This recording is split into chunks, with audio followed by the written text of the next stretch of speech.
Movie की शुरुआत में हम एक डॉग को देखते हैं जिसका नाम पॉल होता है।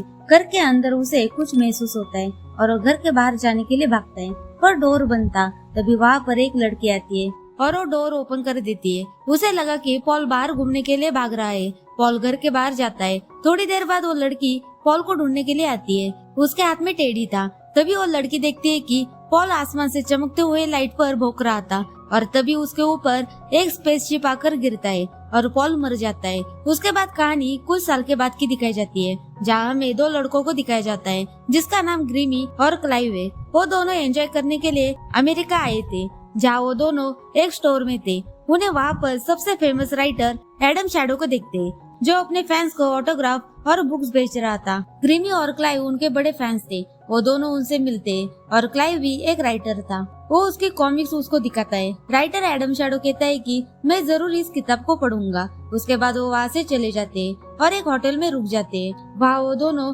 कहाँ घूमना है इसकी प्लानिंग करते हैं। दरअसल इनका बचपन का सपना होता है कि वो अमेरिका जरूर घूमने जाएंगे। अगली सुबह वो एरिया 51 के लिए निकल पड़ते हैं और वो एक स्टोर में रुकते हैं। वहाँ पर ग्रीमी के साथ दो लड़के बेस करते हैं और वो दोनों वहाँ से भाग जाते हैं। जाते वक्त उनकी बस गलती से उन लड़कों की कार से टकरा जाती है। ग्रीमी और क्लाइव को एलियन से जुड़ी बातों पर काफी इंटरेस्ट था, इसलिए वो रोड पर लगे हुए बोर्ड के साथ फोटो खींचते जहाँ पर एलियन लिखा हुआ था। तभी उन्हें एक कार उनकी तरफ आती हुई दिखाई देती है। उन दोनों को लगता है कि ये वही स्टोर वाले लोग हैं जिनके साथ उनकी बहस हो गई थी और उन्हें मारने के लिए उनका पीछा कर रहे हैं। वो जल्दी से बस में बैठकर भागने लगते हैं, लेकिन वो कार ओवरटेक करके एक जगह टकरा जाती है। वो दोनों कार के पास जाते हैं, पर कार में उन्हें कोई भी नहीं दिखाई देता। तभी उनके पास एक एलियन आता है और वो एलियन उन्हीं की भाषा बोल रहा था। सामने एक जिंदा एलियन देखकर क्लाइव बेहोश हो जाता है।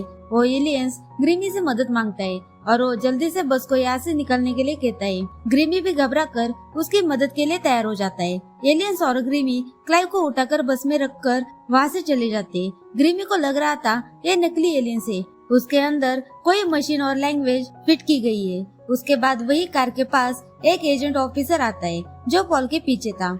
वो अपने सीनियर लेडी एजेंट को कॉल पर इंफॉर्मेशन देता है कि कार में कोई नहीं है। उसकी सीनियर उसे किसी भी हालत में उस एलियंस को ढूंढने के लिए कहती है और उसकी मदद के लिए और दो ऑफिसर को भेज देती है और कहती है कि लेकिन उन्हें एलियंस के बारे में कुछ भी मत बताना, नहीं तो ये बात पब्लिक में फैल जाएंगी। वो दोनों ऑफिसर को रास्ते में नाकाबंदी लगवाने के लिए कहती है। अगले सीन में ग्रीमी और एलियंस बात कर रहे थे।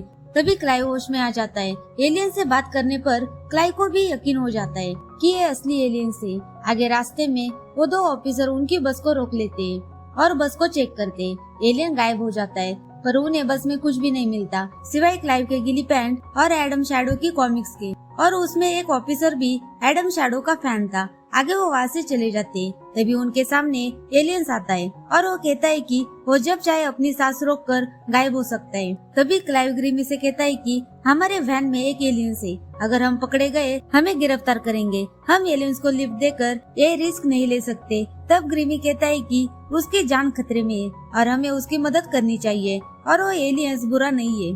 वही दूसरी तरफ एजेंट जॉइल उन दो ऑफिसर से मिलता है। दोनों ऑफिसर कहते हैं कि उस बस को हमने अच्छे से चेक किया, पर उसमें सिर्फ हमें गीली पैंट और एक कॉमिक्स मिली। उसके बाद ग्रीमी और क्लाइव वैन में पेट्रोल भरने के लिए रुक जाते हैं। वहीं पर स्टोर में खाने का सामान खरीदते हैं। तभी वहाँ पर पुलिस आ जाती है। पुलिस उन दोनों से बात करती है कि तुम कहाँ से हो।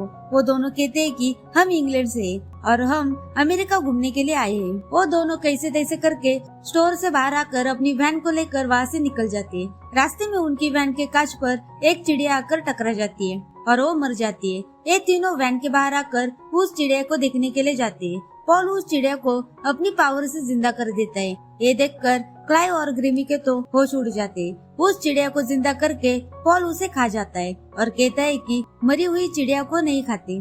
उसके बाद वो अपने सफर पर निकल पड़ते। वैन में ग्रीमी पॉल की ड्राइंग बनाता है। तब ग्रीमी कहता है कि तुमने कभी इंसान को जिंदा किया है? तब पॉल कहता है कि मैंने चिड़िया को अभी अभी जिंदा किया है, पर इंसान के साथ ऐसा करना मुश्किल है। ये मेरे लिए खतरनाक साबित हो सकता है। वही वो तीनों ऑफिसर उसी पेट्रोल पंप पर पहुंच जाते हैं। वहाँ पर वही पुलिस उनसे कहता है कि 2 इंग्लैंड के लोग थे और वो बहुत अतरंगी थे। तभी एजेंट जॉयल ये सारी बातें अपने सीनियर एजेंट को बता देता है। वो सीनियर लेडी जॉयल से कहती है कि किसी हालत में उन दोनों को पकड़ लो और उस एलियंस को जिंदा पकड़ो या वही जलाकर राख कर दो।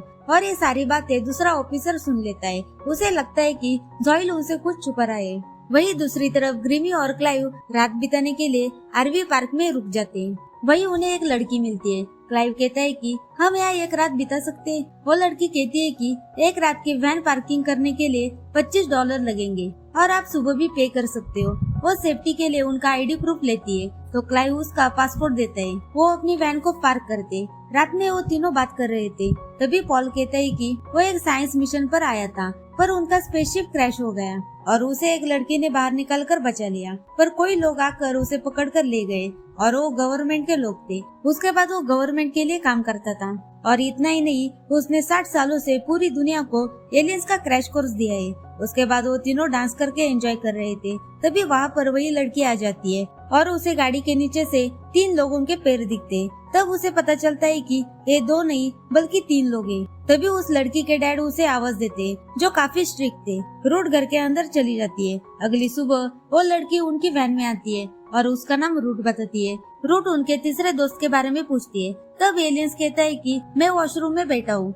ग्रिमी रूट के टी शर्ट की तारीफ करता है। तभी रूट कहती है कि ये मुझे चर्च वालों ने दी है। रूट गॉड को बहुत मानती थी। वो गॉड के बारे में बताने लगती है कि गॉड ने पृथ्वी को बनाया है और हम सब उन्हीं की छवि है। तब पॉल कहता है कि ये सब बकवास है और उन दोनों के बीच बहस होने लगती है। तभी पॉल उसके सामने आता है। तभी एलियंस को देखकर रूट बेहोश हो जाती है। अब रूट ने एलियन को देख लिया था, इसलिए उसे भी साथ ले जाने का डिसाइड करते। पर क्लाइव का पासपोर्ट रूट के घर पर था। तभी पॉल गायब होकर पासपोर्ट ढूंढने के लिए रूट के घर के अंदर चला जाता है और उसे पासपोर्ट मिल जाता है।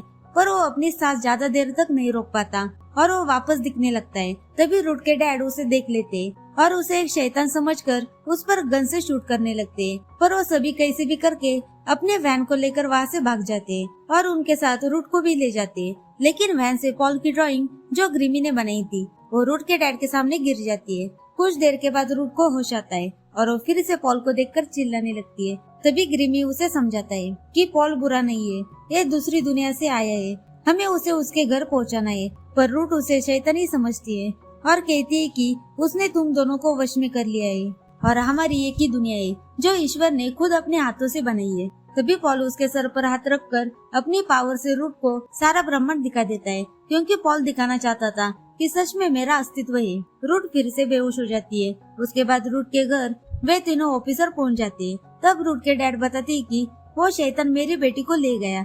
जॉयल रूट के डैड का फोन और उसकी तस्वीर मांगता है ताकि जब वो अपने डैड को फोन करे तो उनकी लोकेशन पता कर सके। रूट के डैड उसकी तस्वीर दिखा के कहते हैं कि उसे पहचानना आसान है, क्योंकि जब वो 4 साल की थी तब से उसकी एक आंख में खराबी थी।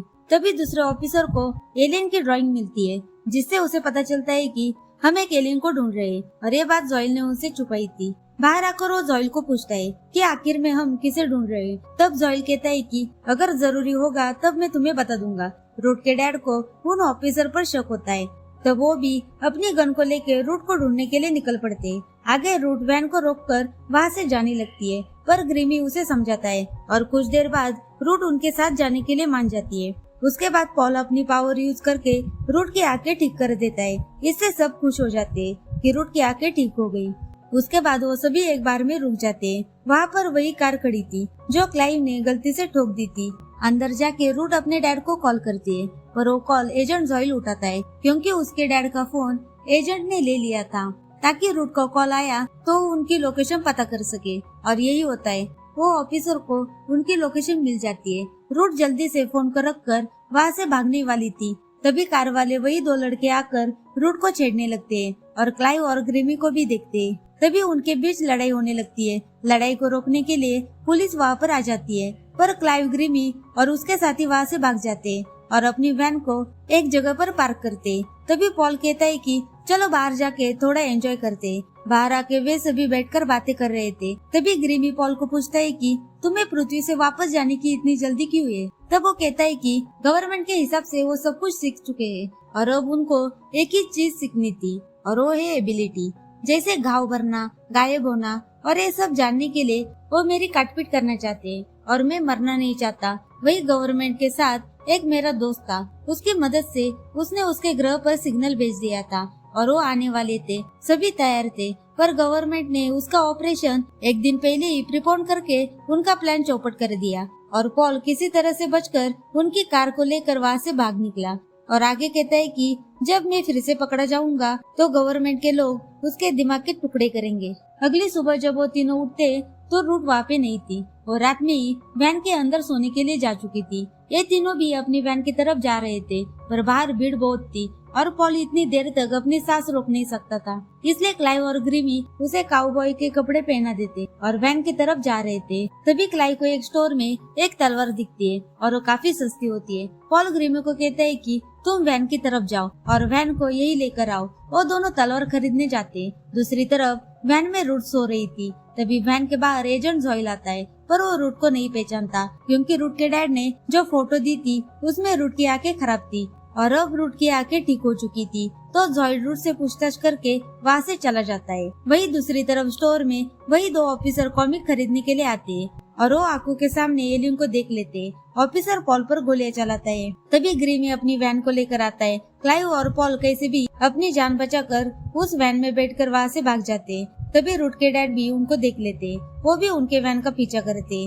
ऑफिसर भी उनके पीछे जाने के लिए अपनी कार के पास आ जाते और वो जॉयल को एलियन के बारे में बताते। अब उनको सब कुछ पता चल गया था कि हम एलियन को ढूंढ रहे थे और जॉयल ने हमें एलियन के बारे में कुछ नहीं बताया। इस बात से ऑफिसर और जॉयल के बीच में बहस हो जाती है। जॉयल गन दिखा कर कहता है कि अब यहाँ से मैं अकेला जाऊंगा और उन्हें वापस ऑफिस में जाने के लिए कहता है और वो अकेला ही वैन का पीछा करता है। वे सभी वैन में से देखते हैं कि रूट के डैड उनका पीछा कर रहे हैं, इसलिए वे सभी वैन को एक बोर्ड के पीछे छुपा देते हैं। अब रूट के डैड के साथ साथ एजेंट जॉयल अपनी गाड़ी को लेकर आगे निकल जाते हैं। पॉल उन सबको कहता है कि अब मैं यहाँ से अकेला जाऊंगा क्योंकि पॉल नहीं चाहता कि उसकी वजह से किसी की जान जोखिम में पड़े, पर ये तीनों नहीं मान रहे थे। अब ये तीनों पॉल को घर पहुंचाना चाहते हैं और कहते हैं कि ये हम सब मिलकर करेंगे। पॉल आखिर में मान जाता है। वो क्लाइव और ग्रिमी को शॉप में जाकर फायर क्रैकर्स को लाने के लिए कहता है, पर उनके पास पैसे कम होते हैं, इसलिए वो दोनों फायर क्रैकर्स चोरी करके वहाँ से भाग जाते हैं। वही दूसरी तरफ एजेंट जॉयल को पता चल जाता है कि वो सभी फायर क्रैकर्स की शॉप से चोरी करके वहाँ से भाग गए हैं। जॉयल को उनकी लोकेशन मिल जाती है। वही रूट के डैड और उन ऑफिसर को भी उनकी लोकेशन मिलती है। वे सभी उनको ढूंढने के लिए निकल पड़ते हैं। पॉल घर के नजदीक आकर वैन को रोकने के लिए कहता है। वो अपने घर वापस जाने से पहले एक बूढ़ी औरत से मिलना चाहता था। जब वो बूढ़ी औरत से मिलता है तब पता चलता है कि वो वही लड़की है जो हमने मूवी के स्टार्टिंग में देखा था।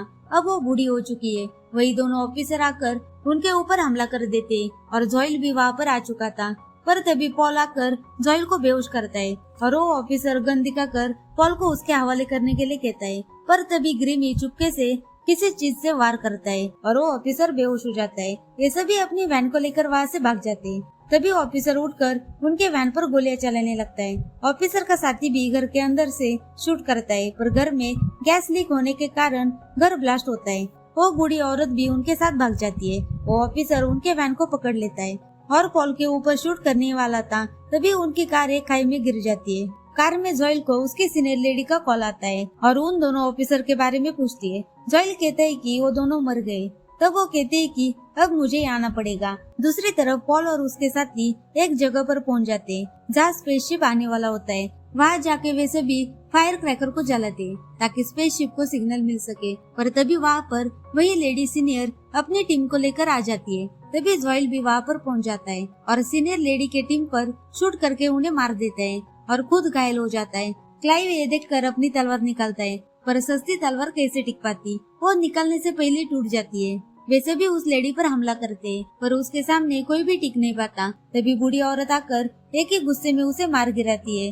तभी रूट के डैड आकर पॉल पर गोली चलाते हैं, पर ग्रिमी बीच में आकर वो गोली अपने ऊपर ले लेता है और वो मर जाता है। सभी बहुत दुखी होते हैं। तभी पॉल आकर अपनी पावर से उसे वापस जिंदा करता है, पर वो खुद बहुत ज्यादा घायल हो जाता है। कुछ देर बाद वो दोनों होश में आते और सही सलामत बच जाते हैं। रूट के डैड ये सब देखकर गॉड का चमत्कार समझ लेते हैं। तभी वही सीनियर लेडी फिर से उठकर उन पर शूट करने ही वाली थी। तभी स्पेसशिप आकर उसके ऊपर ही उतर जाता है, जिससे वो लेडी मर जाती है। उसके बाद पॉल सबसे अलविदा कहकर स्पेसशिप में चला जाता है और साथ में वही बूढ़ी औरत को अपने साथ लेके जाता है। और इसी के साथ मूवी यहाँ पर खत्म हो जाती है। Thank you for watching.